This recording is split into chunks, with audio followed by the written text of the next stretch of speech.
Akala mo ba lahat ng housemates ng Pinoy Big Brother ay naghahanap ng pera at oportunidad? Ang totoo, may ilan sa kanila na mayaman na bago pa man pumasok sa bahay ni Kuya. May isang housemate na anak ng napakayamang pamilya sa Pilipinas. The Philippines Showbiz List presents Top 10 mayayamang housemates ng Pinoy Big Brother bago pa man pumasok sa bahay ni Kuya. 10. Kisses Delavin. Pasok sa listahan ng mga mayamang housemate bago pa man pumasok sa bahay ni Kuya, si Kisses Delavin. Sumali siya sa Pinoy Big Brother Lucky 7 noong 2017 at agad na nakilala dahil sa kanyang charm, talento at magandang pinagmulan. Si Kisses ay nagmula sa isang mayamang pamilya sa Masbate. Kilala ang kanilang pamilya sa rehiyon dahil sa kanilang iba't ibang negosyo kabilang ang hotel, real estate at trading businesses.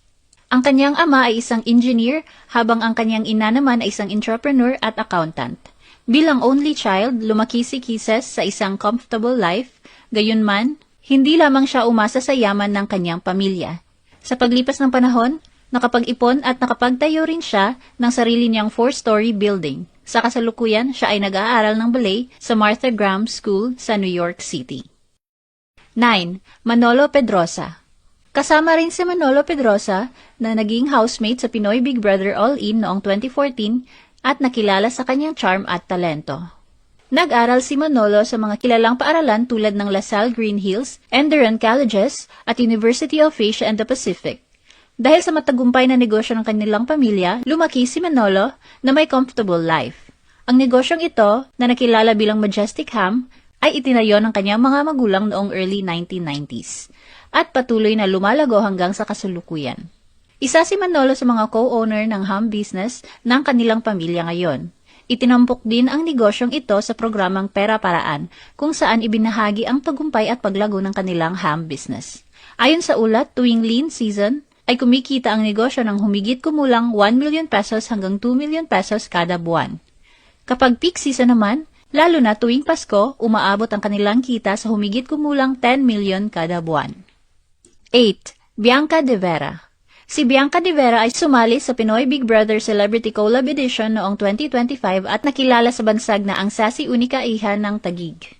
Nagmula si Bianca sa isang mayamang pamilya na may iba't ibang malalaking investment at negosyo, kabilang ang mga luxury assets at mga private resort. Ang kanyang ama ay isang professional rallycross driver, habang ang kanyang ina naman ay involved sa international high fashion ventures. Sa kabila ng kanilang yaman, kilala si Bianca sa pagiging secretive pagdating sa kanyang personal na buhay.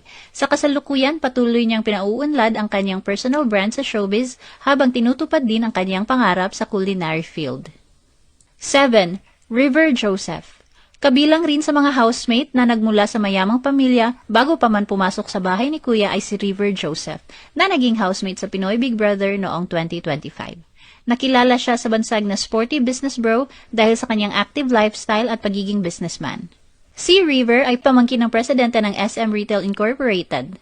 Bukod dito, sinasabing ang kanilang pamilya sa father's side ay may lineage pa umano na umaabot hanggang sa Ming Dynasty sa China. Bukod sa kanyang pinanggalingang pamilya, ipinakita rin ni River ang kanyang sariling kakayahan bilang isang entrepreneur. Siya ang nag-develop ng Casa, isang eco-friendly bag brand na gawa mula sa cassava starch. Hindi lamang sa negosyo nakatuon ang kanyang mga gawain. Active rin si River sa programang Reach for the Poor, isang outreach initiative na inaalay niya sa alala ng kanyang yumaong kapatid. Sa kabila ng kanyang marangyang pinagmulan at koneksyon, sa isang maimpluwensyang pamilya, inilarawan si River bilang isang humble at grounded na tao. 6. Richard Juan. Kasama rin sa listahan si Richard Juan na naging housemate sa Pinoy Big Brother 737 noong 2015. Ibinahagi ni Richard na ang kanyang pamilya ay matagal nang nasa negosyo at investments, kaya lumaki siya na hinuhubog para maging isang entrepreneur. Nag-aral si Richard sa Singapore International School at Canadian International School bago bumalik sa Pilipinas upang ipagpatuloy ang kanyang pag-aaral. Nakapagtapos siya ng kursong Broadcast Communication sa University of the Philippines, Diliman. Si Richard ay naging model at events host muna bago pumasok sa showbiz. Bagamat permanent resident siya ng Hong Kong, hawak pa rin ni Richard ang kanyang Filipino citizenship. Bukod sa kanyang native language na Cantonese, bihasa rin siya sa Filipino, English, Mandarin, at Hokkien. Si Richard ang founder at managing director ng 2 Infinity Entertainment at co-founder ng 28 Squared Studios. 5. Gino Roque.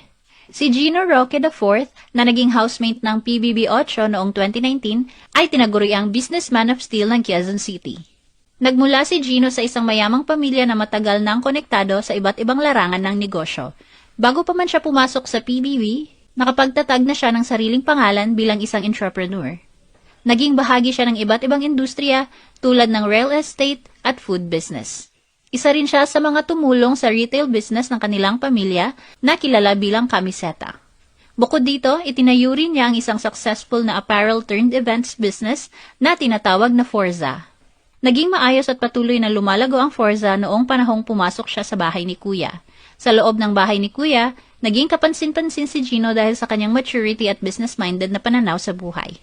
Sa maraming interviews matapos ang kanyang PBB stint, madalas binibigyang diin ni Gino na ang kanyang pangunahing layunin ay ang patuloy na pagbuo ng sariling karera sa pamamagitan ng entrepreneurship.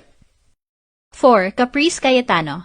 Isa sa mga housemates na nagmula sa larangan ng negosyo at culinary industry ay si Caprice Cayetano, na naging housemate at kalaunan ay itinanghal na big winner ng PBB Celebrity Collab 2.0. Si Caprice ay anak ng kilalang Filipino chef at restaurateur na si George Mendez. Siya ang executive chef at creative director ng Cebu. Bukod dito, siya rin ang may-ari ng mga Michelin-recognized Japanese restaurants na Modan at Somthai. Lumaki si Caprice sa isang pamilya na malapit sa mundo ng pagkain at hospitality. Madalas niyang ipinapakita ang kanyang suporta sa mga negosyo ng kanyang ama at hindi rin lingid sa publiko ang kanyang paghanga sa mga culinary creations nito.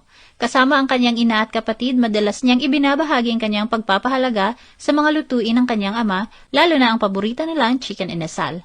Dahil sa impluwensya ng kanyang pamilya, ipinahayag ni Caprice ang kanyang interes na balang araw ay pumasok din siya sa culinary industry. Pangarap niyang maging isang pastry chef o kaya naman ay maging businesswoman. 3. Beauty Gonzalez. Kilala rin sa pagiging mula sa mayamang pamilya si Beauty Gonzalez na sumali sa PBB Teen Edition Plus noong 2008. Lumaki si Beauty sa isang mayamang pamilya sa Dumaguete na kilala sa kanilang pagmamay-ari at pagpapatakbo ng mga agricultural plantations. Ang kanyang ama ay isang Spanish highlight player habang ang kanyang ina ay nagmula sa isang politikal na pamilya sa Cebu. Magkasama nilang itinayo ang matagumpay na negosyo ng pamilya na nakatuon sa pagtatanim ng niyog at tubo, na madalas ding binibisita ni Beauty noong kanyang kabataan. Bukod dyan, hilig din ni Beauty ang pagdedesenyo ng mga alahas mula sa ancestral gold. 2. Slater Young. Hindi rin nagpahuli si Slater Young na naging big winner sa PBB Unlimited noong 2012. Bago pa man pumasok sa showbiz, kabilang si Slater sa mga mayayamang angkan sa Cebu. Siya ay isang civil engineer at tumutulong sa negosyo ng kanyang pamilya na nakatuon sa construction at steel building manufacturing.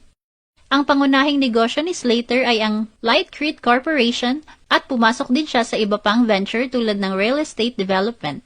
Naging brand ambassador din siya ng 8990 Holdings Inc. Sa kabila ng kanyang tagumpay sa negosyo, nasangkot si Slater sa isang kontrobersya bilang CEO ng kumpanyang nasa likod ng Monterrazas de Cebu project na umano'y isa sa mga dahilan ng flash floods sa Cebu. 1. Paul J. Castillo. Nangunguna naman sa listahan si Paul J. Castillo, na naging runner-up sa Pinoy Big Brother Double Up noong 2010. Mas kilala siya bilang asawa ni Kay Abad. Si Paul Jake ay nagmula sa isang pamilyang may matagumpay na negosyo sa Cebu. Ang kanilang kumpanya na International Pharmaceuticals Incorporated ang nasa likod ng mga kilalang produkto tulad ng Omega Painkiller, Efficacent Oil, Bioderm at Casino Alcohol. Pati na rin ang Matutum Meat. Si Paul Jake ay ang founder ng Yobab, isang lechon company na nagsimula sa Cebu at kalaunan ay nag-expand na rin sa Manila. Sino sa kanila ang pinaka-unexpected na mayamang housemate? May alam ka pa bang housemate na mayaman bago pumasok sa bahay ni Kuya? Ano ang masasabi mo sa video na ito? Mag-like o mag-react at huwag mahiyang mag-comment.